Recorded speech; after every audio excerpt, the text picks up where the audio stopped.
Bonjour, c'est Isabelle Carré. Je devais venir vous retrouver ce lundi à la librairie La Galerne. Malheureusement, cette rencontre ne peut pas avoir lieu, alors je vous envoie cette petite vidéo pour vous dire tout mon soutien, pour vous dire à quel point je pense à tous les membres de la librairie La Galerne et à tous les lecteurs. Je vais vous lire un petit extrait du côté des Indiens, mon deuxième roman, Après les rêveurs.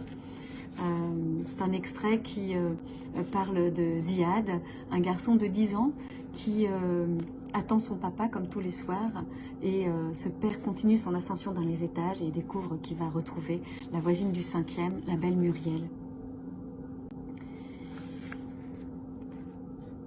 Après un instant de torpeur, Ziad, le cœur battant, se décida à grimper jusqu'au 5e, là où l'ascenseur avait recraché Bertrand, son père, 2 secondes plus tôt. Sur le tapis épais de la cage d'escalier, il progressait prudemment, sans bruit. On aurait dit une panthère en chaussettes marron, ou carrément l'homme invisible. Son corps ne produisait pas le moindre craquement. Même le cabot hystérique du 4e ne put repérer sa présence. Arrivé en haut, il colla en tremblant son oreille contre la porte. Le rire de son père se mêlait à celui, plus léger, d'une femme. Il resta un long moment immobile, indécis sur la marche à suivre, avant de retourner simplement d'où il était venu. Sa vue s'était un peu brouillée. Il retrouva malgré tout les mêmes pas précautionneux sur le tapis rouge, les mêmes gestes au ralenti. C'était le même garçon de 10 ans qui descendait l'escalier.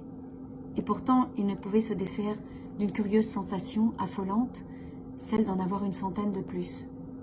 À chaque palier, il les sentait charger ses frêles épaules comme un manteau trop grand et trop lourd. En franchissant le seuil de l'entrée, il eut la certitude d'être transformé pour toujours. Le soir, l'enfant souffla ses bougies en silence, déterminé à garder pour lui cette affligeante découverte.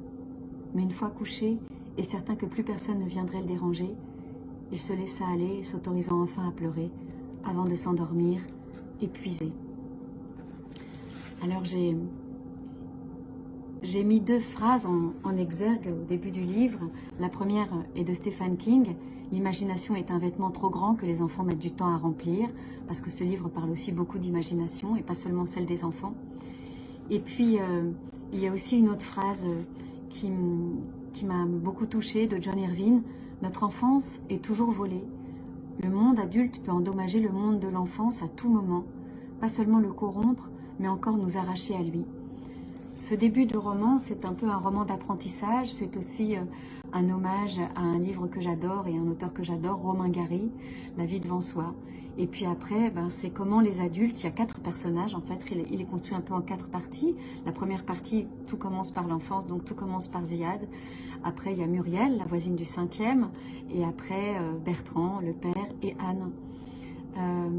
Donc ça commence comme un roman d'apprentissage, et puis c'est qu'est-ce qui se passe après quand on a traversé ces grosses vagues, comment on se rétablit, on a l'impression qu'on est emporté par elles, et comment on se rétablit, comment on continue malgré tout.